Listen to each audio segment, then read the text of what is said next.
Oke, selamat malam semuanya. Selamat berakhir pekan bersama orang-orang yang kita kasihi. Oke, kali ini saya mau sharing bagaimana kita tetap menjaga mental kita tetap sehat di tengah kesibukan, di tengah tantangan, di kota besar ya seperti Jakarta dan sekitarnya mungkin, dan tempat tinggal kita yang lain ya, kota-kota yang lain pun tidak lepas dari yang namanya gadget atau kesibukan kita sehari-hari. Tapi kita boleh belajar untuk memanage ya, bagaimana kita mengelola mental kita tetap sehat. Jadi teman-teman semuanya, yang pertama, untuk kita tetap memiliki mental sehat, kita perlu banget yang namanya berdoa dan meditasi sendiri ya, bagaimana kita bisa melakukannya pribadi dengan Tuhan. Berdoa, apapun yang kita rasakan, yang kita alami, kita sampaikan kepada Tuhan. Jadi no worries ya, apapun itu pasti Tuhan menolong kita dan mampukan kita. Kemudian yang kedua, setelah kita berdoa, perlu juga kita berolahraga. Kita memiliki olahraga yang rutin. Misalnya kalau kita memang sibuk, kita bisa ambil waktu 1 minggu 1 kali dalam 30-1 jam. Itu sudah bagus asalkan dijalankan dengan rutin ya. Berolahraga memang tidak sulit, tetapi jika kita tidak mau melakukannya akan terasa sulit. Dengan hal kecil, dengan workout yang simple, stretching, lari pagi dan apapun itu, atau kita memiliki hobi olahraga yang lain, sangat boleh banget ya.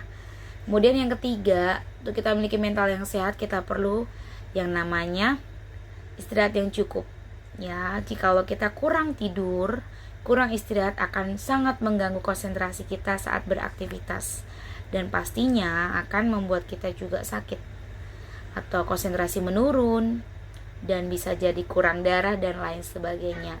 Jadi perlu banget yang namanya istirahat yang cukup. Mulai lagi kelola waktu dengan baik ya.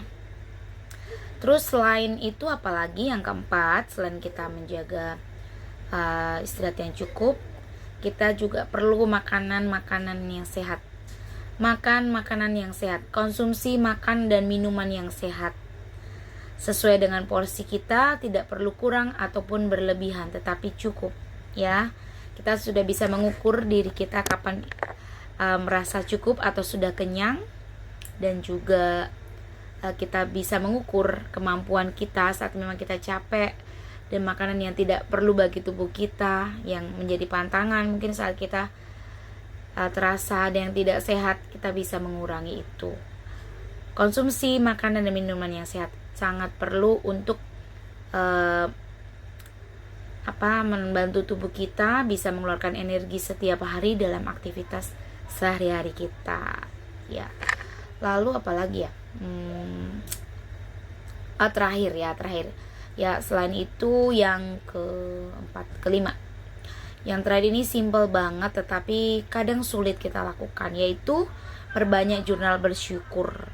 Karena hati yang bersyukur akan membuat kita lebih bersuka cita menerima keadaan. Mungkin kita sedang susah, mengalami kesulitan dalam keuangan, atau ada masalah dalam pekerjaan, tetapi saat kita belajar bersyukur, kita akan menghadapinya bersama orang-orang yang kita sayangi, dan apapun masalahnya tentunya pasti ada jalan keluarnya. Jadi perbanyak bersyukur. Caranya bagaimana? Setiap bangun kita belajar bersyukur, berdoa. Setiap sebelum tidur kita hitung hari yang kita lalui, apa saja yang patut kita syukuri. Bahkan mungkin saat kita terpuruk, rasanya berat banget masalah kita, perlu banget menghitung ya, hal kecil ataupun besar tentu dijalani dengan bersyukur. Maka dengan banyak bersyukur itu akan membuat kita lebih semangat dan mendapat kekuatan baru. Thank you yang sudah mendengarkan. Buat teman-teman, kiranya ini sangat bermanfaat buat kita.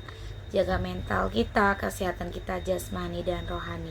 Tetap beraktivitas, berkarya, dan tidak lupa terus hidup berguna bagi sesama, dan Tuhan disenangkan.